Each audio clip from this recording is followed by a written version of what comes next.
ప్రాణాయామం. ఈ ప్రాణాయామం సధూమ, విధూమ, సగర్భ, అగర్భ, సలక్ష, అలక్ష భేదాలతో 6 విధాలు. ప్రాణాయామంతో సమానమైన యోగం ప్రాణాయామమే తప్ప మరొకటి లేదు.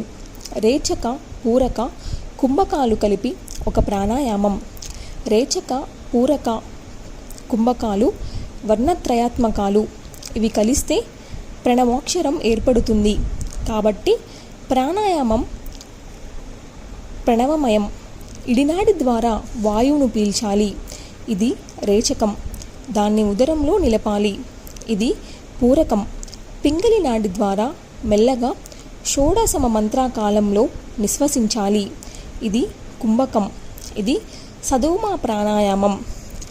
ఆధారం, లింగం, నాభి, హృదయం, తాలుమూలం, ఫాలభాగం వీటిలో వరుసగా 2, 16, 20, 10, 6, 4 దళాలున్న పద్మాలను లిఖించాలి.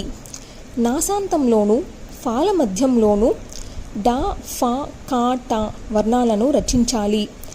అచ్చులను కంఠ ప్రదేశంలో పొందుపరచాలి.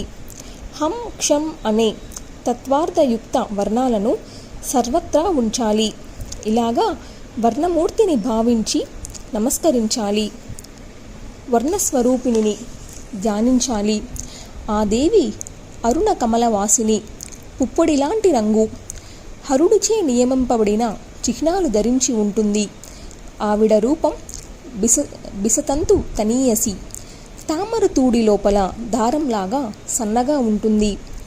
సూర్యుడా, అగ్నిదేవుడా, పున్నమి చంద్రుడా అనిపించే ముఖం, ఉన్నతమైన వక్షోజాల. ఈ దేవీ రూపం హృదయంలో ఒక్కసారి నిలిస్తే చాలు, అతడు ముక్తుడే. ఓ దేవి, నా పనులన్నీ నీ అర్చనలే. నా స్థితి నీ స్థితి, నా గతి తీర్థయాత్ర, నా మతి నీ చింతన, నా వాక్కు నీ స్తుతి. నేను సర్వాత్మకుడను, దేవుడను. నా దినచర్య అంతా నీ సమార్చనమే. దేవి, నేను నువ్వే, ఇతరుణ్ణి కాను. నేనే బ్రహ్మను, శోక విదూరుడను, సచిదానంద రూపుడను అని ఆత్మను సంధానం చేసుకోవాలి.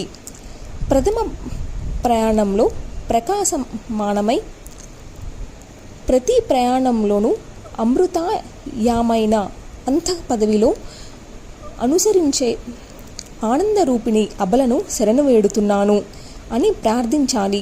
అటుపైన బ్రహ్మరంధ్రంలో గురువును ధ్యానించాలి. సకలోపాచారాలతో యథావిధిగా మానస పూజ చేయాలి. నియతాత్ముడై సాధకుడు ప్రాతకాలంలో బ్రాహ్మీ ముహూర్తాన చేయవలసిన ప్రాణాయామ ధ్యాన మానసిక పూజా విధానమిది.